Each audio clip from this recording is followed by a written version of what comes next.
Hello everyone, Mona Mirzai here. We have Alison and she is here to educate us, update us on everything and anything mortgage. And we are so happy and excited to have you here. Thank you. I'm gonna hand everything over to you. Thanks so much for having me. I was excited to come because I think the things that we wanted to talk about, or you asked me to speak about, are really relevant in what's going on in the world. And I think they're really important to know.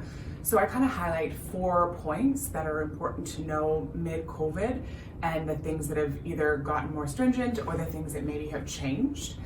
And the first one is something that we talk about all the time, and how important I think it is being pre-approved. So this is something that has always been important. Very important. And we talk about educating our clients, making sure that people understand, but it's even more so now. You wouldn't go and purchase a sports car or a designer bag without knowing what your budget is. Yeah, definitely. The same should be true of purchasing a home. Yeah. And you can't window shop. You can't, go down Sundays to open houses the way that you used to. No. So it's really important to know exactly what you can afford before you go out, because you don't have the same luxury that you used to of popping in and out of open houses to see what suits and see what works for you. Exactly. And I know that agents are starting to do a lot more virtual tours. We are.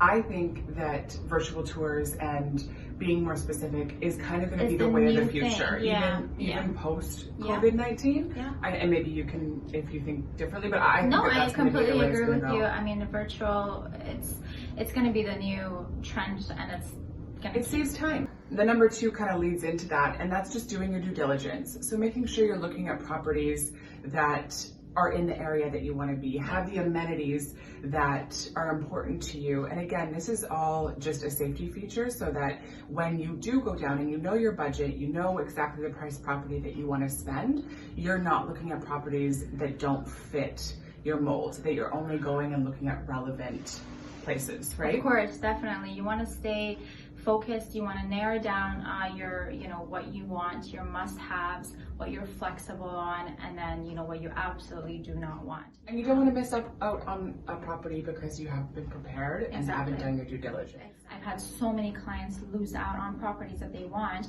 because they didn't do their due diligence first and get pre-approved, or at least had an idea of what, their budget was.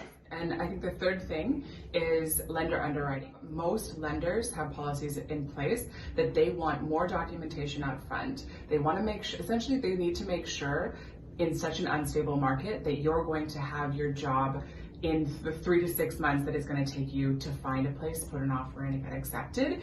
And so that is going to be more documentation. So a letter of employment stating that you're going to be there for the foreseeable future, your income, a pay stub, all these things are going to help make sure that you're set up for success and that give you the most options possible. Yeah, and it helps speed up the process as much as it can really during these times, because as you had mentioned, that it is taking a bit longer. And I think in the past, there was a lot more wiggle room if you hadn't done some of those things. That's right. But that's not the case now, and people are missing out, or they've almost missed out. And I think that in COVID-19 days, those almost are not going to happen anymore. Exactly. The lenders are just too cautious, understandably, and so you really need to make sure you're doing your homework. You just don't have the time, the luxury of time of going back and forth and not knowing where you want to be and what your budget is. So with Alison's help here, you're able to just come in ready to go, write a strong offer, and it helps us negotiate better when you guys are pre-approved, because I can get you the best deal out there because our offer is stronger. Yeah, so, and you know where you stand. It's not like a guessing game. Exactly. And that kind of leads into number 4, which is that everything is taking more time. So it goes back to the point number 1 about pre-approval being so important. So just to give you an example, subject to financing, it typically before this would take 2 to 5 days.